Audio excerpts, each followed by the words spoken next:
Hi, so welcome to a very simple introduction to EFT. I wanted to put this introduction together particularly for NLP practitioners and master practitioners, where you might want to use it as a kind of a complementary addition to what you already do. And sometimes when you've been doing a lot of work with yourself or with a client where it's very cerebral, very talking related, sometimes it can just be really nice to do something that's more energy related, so kind of dropping out of your head a little bit and more into your body.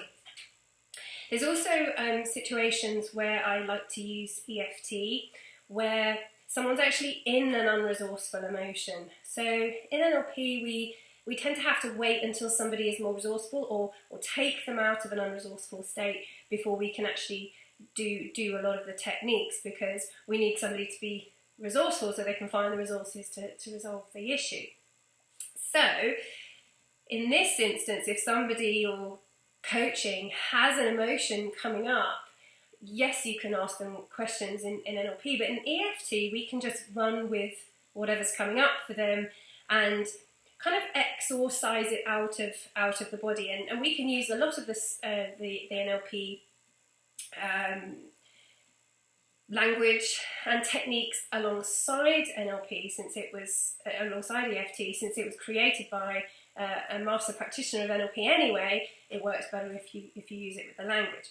So if your client's having an emotion or you're having an emotion and it's not necessarily appropriate to do a technique at that point, then using EFT can be a really great way of still getting great results in the moment. And the easiest analogy that I can give you is that it's a little bit like a natural collapsing anchors. So imagine if you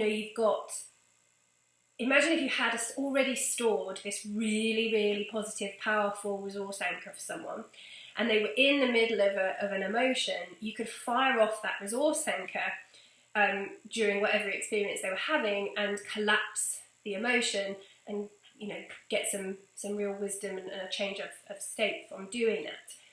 Well, also you'd have to restack that anchor at the end of that process so you had it for next time. So it is very similar in the results as NLP, but you can just do it in the moment. So it's just a lovely addition to what you're already doing.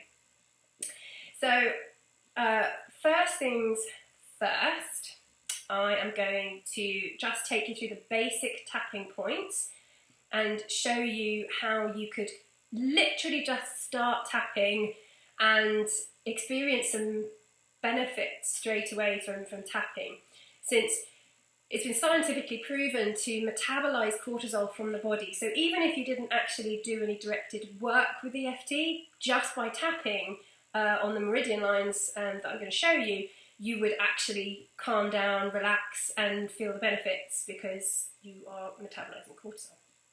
So here's the basic points, the basic tapping routine.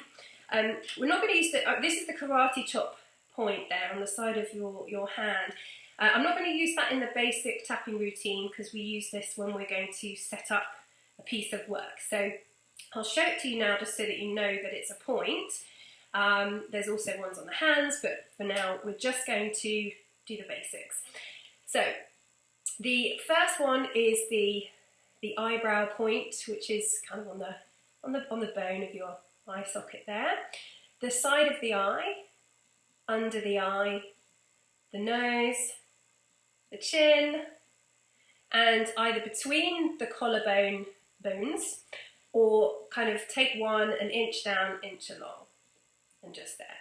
The next one is the side of the rib cage, bra strap for the ladies, and then the crown of the head. Now, it doesn't matter if you wanted to do 2 points at the same time or switch sides.